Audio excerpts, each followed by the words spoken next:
द्वारा ज्ञापन दिया कि चंद्रशेखर आजाद हमीरपुर ना पहुंचे क्योंकि उनके आने की वजह से माहौल खराब हो जाएगा। चंद्रशेखर आजाद उस घटनाक्रम में आए हैं जिस घटनाक्रम में छोटे लाल को लाठी डंडों से पीट कर उनकी हत्या कर दी गई थी और आज चंद्रशेखर आजाद हमीरपुर पहुंचे।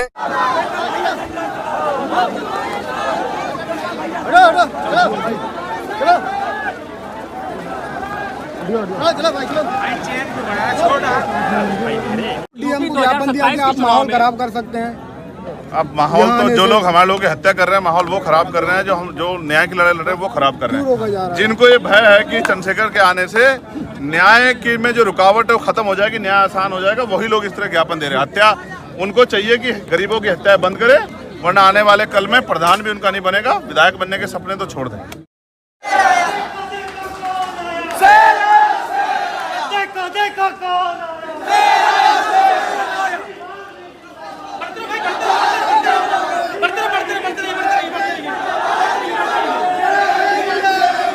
पीटकर हत्या कर दी गई थी।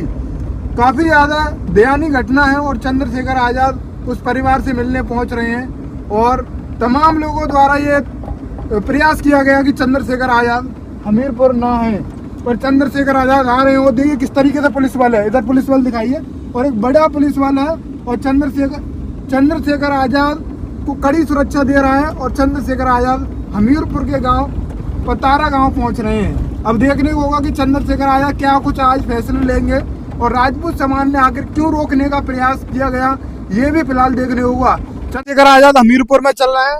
राजपूत समाज के तमाम लोगों द्वारा ज्ञापन दिया कि चंद्रशेखर आजाद हमीरपुर ना पहुंचे क्योंकि उनके आने की वजह से माहौल खराब हो जाएगा। चंद्रशेखर आजाद उस घटनाक्रम में आए हैं जिस घटनाक्रम में छोटे लाल को लाठी डंडों से पीट कर उनकी हत्या कर दी गई थी और आज चंद्रशेखर आजाद हमीरपुर पहुंचे हैं। ये देखने को होगा कि चंद्रशेखर आजाद क्या कुछ फैसले लेते हैं और गांव में भारी सुरक्षा है और चंद्रशेखर आजाद हमीरपुर पहुंचे हैं और ये फिलहाल देखने को होगा कि किस तरीके से चंद्रशेखर आजाद उस परिवार के समर्थन में क्या कुछ फैसला लेते हैं।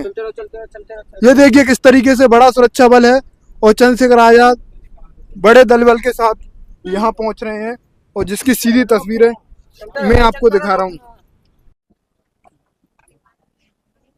नहीं कह सकता, आपकी तरफ कोई आंख नहीं उठा सकता, आप बिल्कुल मत सोचो।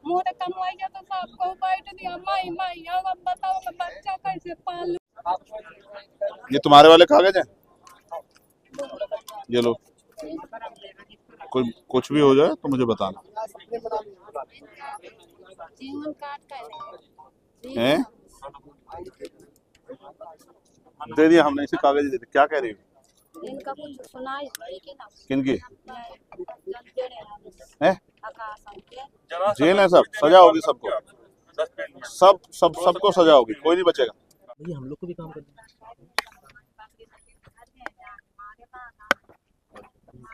है। ठीक है, खुश रहो, ठीक है, और डरो मत। एक बार पैदा होता आदमी, एक बार मरता, डरते नहीं। ठीक है, तुमसे बाहर बात करेंगे। और उत्तर प्रदेश में सरकार तो कहती है कि कोई भय नहीं है, कोई डर नहीं है, लेकिन ये सच नहीं है। डर भी है, भय भी है, लोगों की जान भी जा रही है। और हत्या करने वाले लोग, यहाँ तो अच्छा है कि तत्काल कुछ लोगों पे कार्रवाई है, कुछ बाकी है, लेकिन सवाल ये है कि जिनके घर से कमाने वाला चला गया, उनके परिवारों का क्या होगा।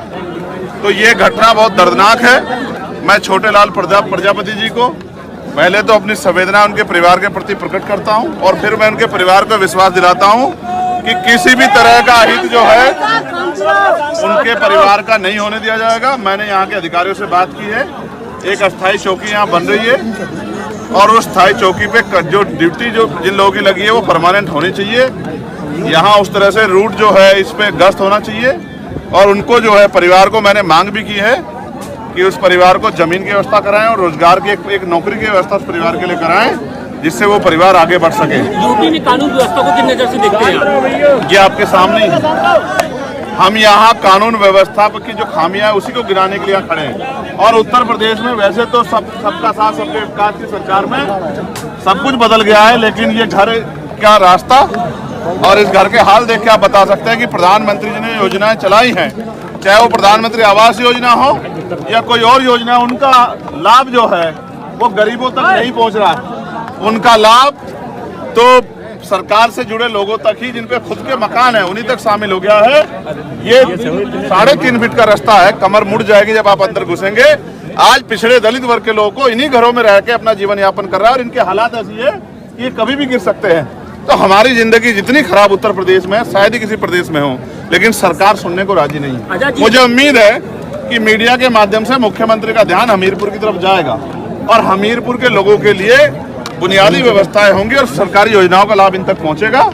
मैं ये समझता हूँ जब हालात ऐसी यहाँ हैं तो इनका जीवन में बुनियादी सुविधा कैसी होंगी, इस बात के लिए भी मैं चिंतित हूँ। आजाद जी, ये आपका बुंदेलखंड का पहला दौरा है, बुंदेलखंड का ये आपका पहला दौरा है और ये कहा जा सकता है कि आप यहाँ पे अपनी सियासत की शुरुआत कर रहे हैं दलितों पर अत्याचार या राजनीति? क्या कहना चाहेंगे?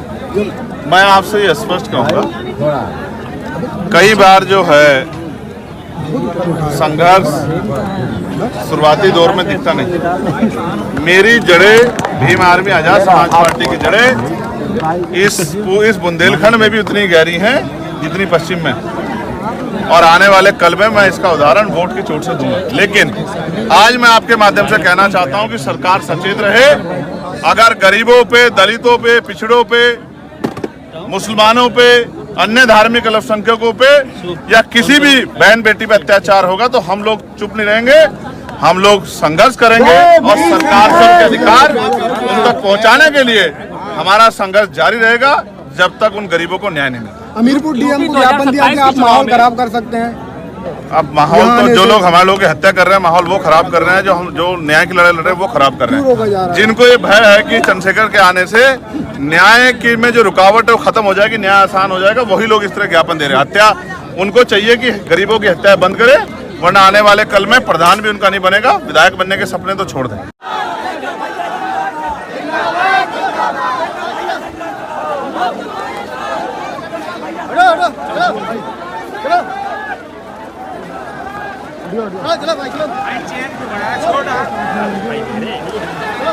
पीछे हो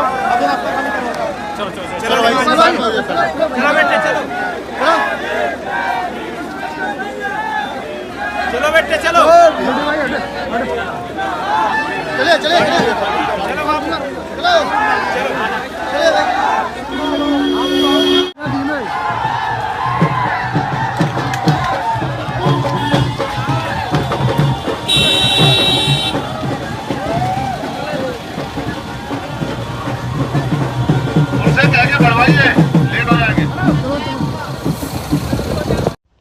साथियों, जैसा कि आपको पता है, बी मिशन टीवी हमेशा ग्राउंड जीरो की रिपोर्ट आपके बीच रखता है।